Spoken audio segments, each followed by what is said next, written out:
Capítulo 13. Se este fosse um livro para entreter crianças pequenas, vocês sabem o que viria a seguir.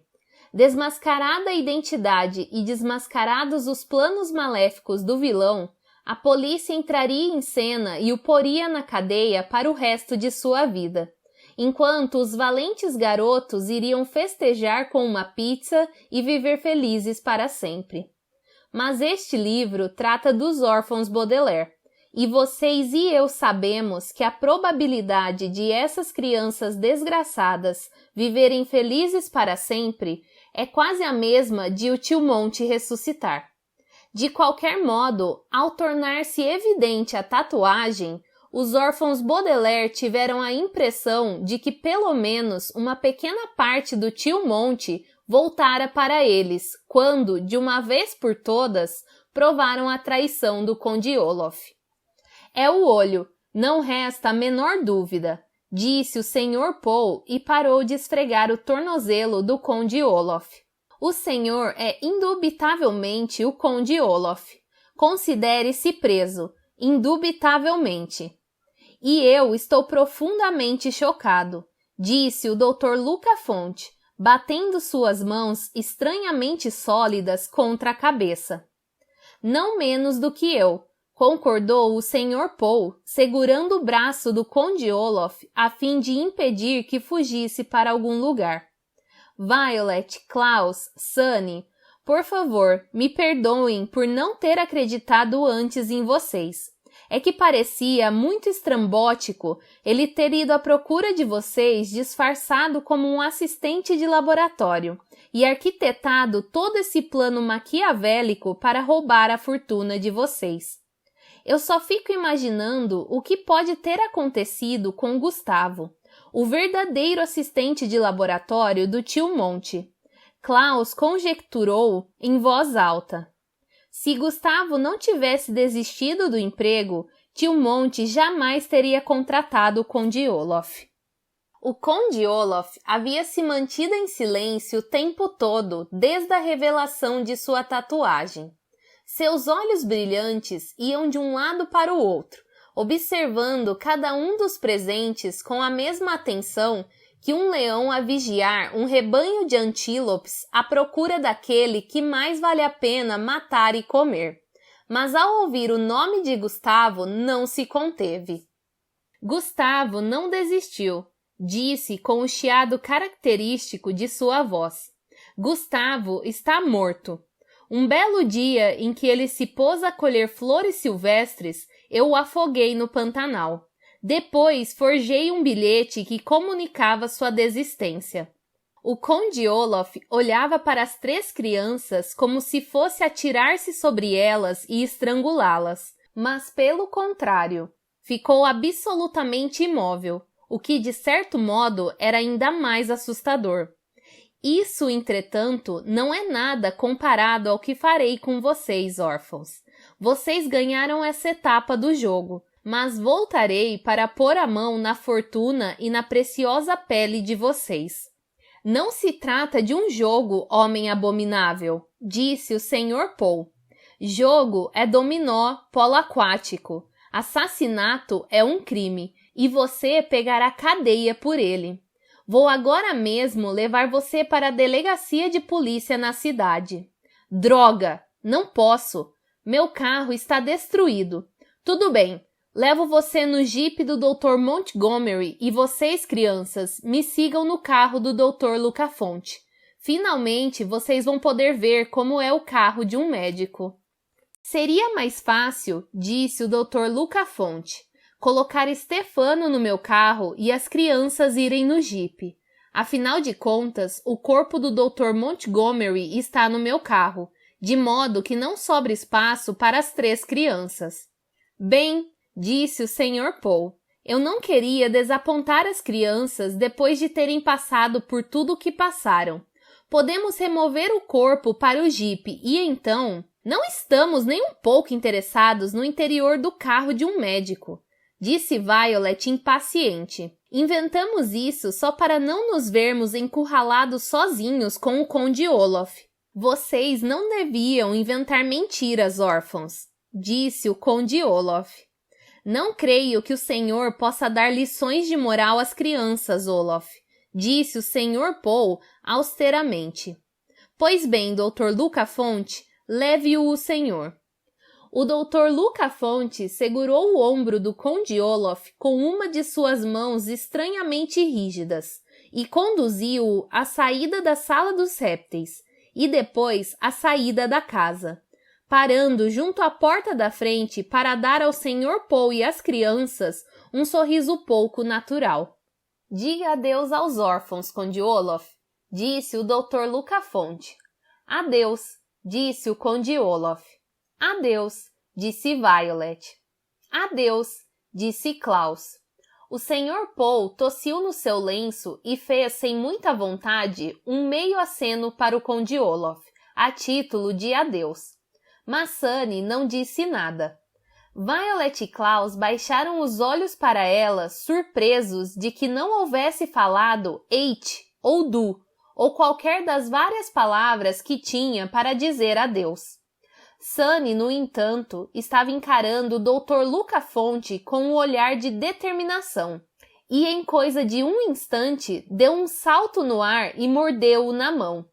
Sunny! Exclamou Violet, e já ia pedir desculpas pelo comportamento da irmã quando viu a mão do Dr. Luca-Fonte soltar-se do braço e cair no chão. Sunny foi atrás da mão e atacou-a com seus 4 dentes afiados, produzindo uns estalos como se estivesse quebrando madeira ou plástico, e não pele ou osso. E quando Violet olhou para o lugar onde antes estava a mão do Dr. Luca-Fonte, não viu sangue nem qualquer indicação de ferimento, mas sim um brilhante gancho de metal. O Dr. Luca-Fonte também olhou para o gancho, depois para a Violet, e lançou um sorriso horrível. O conde Olaf também sorriu, e no mesmo instante os dois dispararam porta fora. "O homem das mãos de gancho!" gritou Violet. "Ele não é médico, é um dos capangas do conde Olaf." Instintivamente, ela fez no ar o gesto de agarrá-los, mas foi até a porta da rua e viu que os dois já iam longe, passando a toda velocidade pelos arbustos em forma de cobras. "Pega!" gritou Klaus, e os 3 Baudelaire se dispuseram a perseguir os fugitivos. Mas o Sr. Paul colocou-se à frente deles, bloqueando a passagem. "Não!" exclamou ele. "Mas é o homem com as mãos de gancho!" gritou Violet. "Ele e Olaf vão escapar!" "Não posso permitir que vocês corram atrás de 2 criminosos perigosos", respondeu o Sr. Paul. "Sou responsável pela segurança de vocês e não vou deixar que sofram nenhuma agressão." "Então, vá o senhor atrás deles!" gritou Klaus. "Mas depressa!" O Sr. Paul deu os primeiros passos para fora da porta, só que parou ao ouvir o ronco de um motor de automóvel dando a partida. Os 2 patifes tinham chegado ao carro do Dr. Luca-Fonte e já estavam se afastando. "Entre no jipe!" exclamou Violet. "Vá atrás deles!" Um homem não se envolve em perseguições de carros. É trabalho para a polícia. Vou já telefonar para o posto policial. Talvez eles consigam bloquear a estrada. Os jovens Baudelaire viram o Sr. Paul fechar a porta e correr para o telefone, e sentiram-se arrasados. Sabiam que não adiantaria nada. Quando o Sr. Paul acabasse de explicar a situação para a polícia, o conde Olaf e o homem com as mãos de gancho já teriam desaparecido havia muito.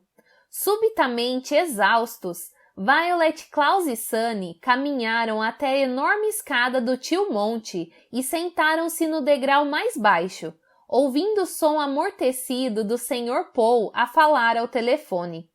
Eles sabiam que tentar encontrar o conde Olaf e o homem com as mãos de gancho, sobretudo depois que escurecesse, seria como procurar uma agulha no palheiro.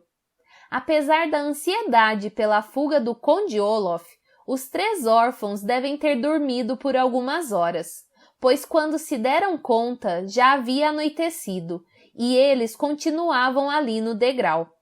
Alguém havia posto um cobertor para agasalhá-los, e ao se espreguiçar, eles perceberam a presença de 3 sujeitos de macacão que saíam da sala dos répteis, carregando alguns dos animais nas gaiolas. Atrás deles caminhava um gorducho num terno xadrez de cores berrantes, que parou quando notou que os garotos estavam acordados. "Ei, meninos!" disse o gorducho com uma voz retumbante. "Desculpem se acordei vocês, mas minha equipe tem que andar depressa." "Quem é você?" indagou Violet. "É perturbador adormecer durante o dia e acordar à noite." "Que é que vocês estão fazendo com os répteis do tio Monty?" perguntou Klaus. "Também é perturbador descobrir que a pessoa dormiu numa escada e não numa cama ou num saco de dormir." "Dick Snick?" perguntou Sunny. "É sempre perturbador e não dá para entender por que cargas d'água uma pessoa escolhe um terno xadrez." "Meu nome é Bruce", disse Bruce. "Sou o diretor de marketing da Sociedade Herpetológica. Seu amigo, Sr. Paul, telefonou-me para que eu viesse resgatar as cobras agora que o Dr. Montgomery faleceu. Resgatar quer dizer levar embora." "Nós sabemos o que quer dizer resgatar", falou Klaus. "Mas por que é que vocês estão levando os animais? Para onde eles vão?" "Bem, vocês 3 são os órfãos, não é mesmo? Vocês vão se mudar para a casa de outro parente que não vai deixar vocês desamparados como aconteceu com a morte do Dr. Montgomery. E é preciso que alguém cuide dessas cobras. Por isso, elas vão ser transferidas para outros cientistas, para os jardins zoológicos, para os asilos de idosos. Não encontrando quem possa cuidar delas, em último caso, a gente dá cabo delas." "Mas elas fazem parte da coleção do tio Monty", exclamou Klaus. "Ele levou anos para encontrar todos esses répteis. Vocês não podem simplesmente atirá-los ao vento." "É como tem que ser", disse Bruce, querendo evitar atritos. Ele continuava a falar em voz muito alta, sem motivo aparente. "Víbora!" gritou Sunny e começou a engatinhar na direção da sala dos répteis. "O que minha irmã quer dizer", explicou Violet, "é que ela fez amizade com uma das cobras. Será que poderíamos levar conosco pelo menos uma delas, a víbora incrivelmente mortífera?" "Minha primeira resposta é não", disse Bruce. "O tal do Paul falou que todas as cobras nos pertencem. Minha segunda resposta é: se vocês pensam que eu vou deixar crianças pequenas chegarem perto da víbora incrivelmente mortífera, deem um tempo." "Mas a víbora incrivelmente mortífera é inofensiva", disse Violet. "Seu nome é inapropriado."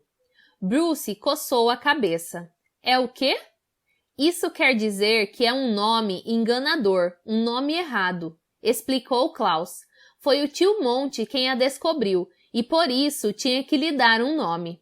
"Mas esse cara tinha fama de ser brilhante", disse Bruce. Enfiou a mão num bolso do paletó xadrez e retirou um charuto. "Dar a uma cobra um nome errado não me parece brilhante, parece uma idiotice. Mas também, que é que se pode esperar de um homem cujo próprio nome era Montgomery? "Não é correto", disse Klaus, "troçar assim do nome de uma pessoa." "Não tenho tempo para perguntar o que quer dizer troçar", falou Bruce. "Mas se a garotinha ali quer dar adeus à víbora incrivelmente mortífera, é melhor que faça isso logo. Ela já está lá fora." Sunny começou a engatinhar em direção à porta da frente, mas Klaus ainda não tinha dado por encerrada a sua conversa com Bruce. "Nosso tio Monty era brilhante", disse ele com firmeza. "Ele era um homem brilhante", concordou Violet, "e é essa a imagem que guardaremos dele para sempre." "Brilhante!" gritou Sunny, continuando a engatinhar, e os irmãos sorriram para ela, surpresos por ela ter pronunciado uma palavra que todos podiam entender. Bruce acendeu seu charuto e deu uma baforada. Em seguida, deu de ombros. Que bom que é esse o sentimento que você tem por ele, garota, disse. Boa sorte para todos, seja lá aonde for que vocês sejam enviados. Ele olhou para o vistoso relógio em seu pulso e virou-se para falar com os sujeitos de macacão. Vamos indo. Em 5 minutos temos que estar outra vez naquela estrada que cheira a gengibre. É raiz forte, corrigiu Violet, mas Bruce já tinha ido embora. Ela e Klaus olharam um para o outro e depois começaram a seguir Sunny até o lado de fora para dar adeus a seus amigos répteis. Mas quando chegaram à porta, o Sr. Paul entrou na sala e bloqueou-lhes a passagem mais uma vez. Vejo que estão acordados, disse ele. Por favor, subam e vão dormir. Temos que estar de pé muito cedo amanhã de manhã. Só queremos dizer adeus à cobra, falou Klaus, mas o Sr. Paul balançou a cabeça. Vocês vão atrapalhar Bruce, respondeu ele. Sem falar que me pareceu que vocês 3 jamais gostariam de ver uma cobra de novo. Os órfãos Baudelaire entreolharam-se e suspiraram. Tudo nesse mundo parecia estar dando errado. Era errado o Dr. Montgomery haver morrido. Era errado o Conde Olaf e o homem com as mãos de gancho terem escapado. Era errado Bruce pensar em Monty como uma pessoa com nome bobo, e não como um brilhante cientista. E era errado presumir que as crianças jamais gostariam de ver uma cobra de novo. As cobras, na verdade, tudo dentro da sala dos répteis, eram as últimas lembranças que haviam restado dos poucos dias felizes que os Baudelaire tiveram depois da morte de seus pais. Embora pudessem entender que o Sr. Paul não lhes permitiria morar sozinhos com os répteis, era inteiramente errado eles jamais poderem tornar a vê-lo sem nem sequer dizer adeus. Desconsiderando as instruções do Sr. Paul, Violet, Klaus e Sunny apressaram-se em ir para fora pela porta da frente, ao encontro dos sujeitos de macacão, que arrumavam as gaiolas dentro de um furgão com um grande adesivo na parte de trás. Sociedade Herpetológica. Era lua cheia e o luar refletia-se nas paredes de vidro da sala dos répteis, que ficava parecendo uma grande joia a resplandecer. Brilhante, poderíamos dizer. Quando Bruce usou a palavra brilhante a propósito do tio Monty, o sentido era de alguém que tem fama de talentoso e inteligente. Mas quando as crianças usaram a palavra, e quando pensaram nela agora, olhando para a sala dos répteis que resplandecia ao luar, ela significava muito mais. Significava que mesmo naquelas circunstâncias sombrias, mesmo passando pela série de desgraças que o seguiriam o resto da vida, o tio Monty e sua bondade brilhariam nas lembranças dos irmãos. O tio Monty era brilhante no sentido de radioso, e brilhantes e radiosos foram os tempos que passaram com ele. Bruce e seus auxiliares da Sociedade Herpetológica podiam desmantelar a coleção do tio Monty, mas ninguém jamais conseguiria desmantelar os sentimentos vividos pelos meninos quando pensavam nele. Adeus, adeus! Despediram-se os órfãos Baudelaire quando puseram a víbora incrivelmente mortífera no furgão. Adeus, adeus! Acenaram-lhe e, embora a víbora fosse amiga especialmente de Sunny, Violet e Klaus viram-se chorando junto com sua irmã. E quando a víbora incrivelmente mortífera ergueu os olhos para vê-los, eles perceberam que ela também estava chorando, com pequenas lágrimas resplandecentes a rolar de seus olhos verdes. A víbora era brilhante também, e quando as crianças se entreolharam, viram suas próprias lágrimas resplandecer.